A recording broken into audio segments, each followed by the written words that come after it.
Abraham ఏం చేశాడు? పరిగెత్తుకుంటూ పోయాడంట. పరిగెత్తుకుంటూ పోయి హీ లుక్ ఫర్ దట్, ఏది శ్రేష్టమైన పెయ్యని చూసి, దాన్ని చూసి ఇది తీసి వాళ్ళకి ఇచ్చి, ఇది కట్ చేయని చెప్పేసి పరిగెత్తుకుంటూ వెళ్ళి మన నీళ్లు తీసుకొచ్చి తను తీసుకొచ్చి ఇచ్చాడు. పరిగెత్తుకుంటూ పోయాడు అనేది ఉంది అక్కడ.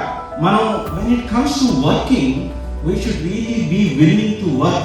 అబ్రహాంకి ఆ నేచర్ ఉంది. నీ చేతికి వచ్చిన ఏ పని అయినా కానీ శక్తి లోపం లేకుండా చేయమని. పని చేయడానికి మనం బద్దకిస్తా ఉంటే చేతిలో ఉన్న పని నీ there is some work at your hand. ఇంట్లో కొంత పని ఉంది, అది చేయాలి.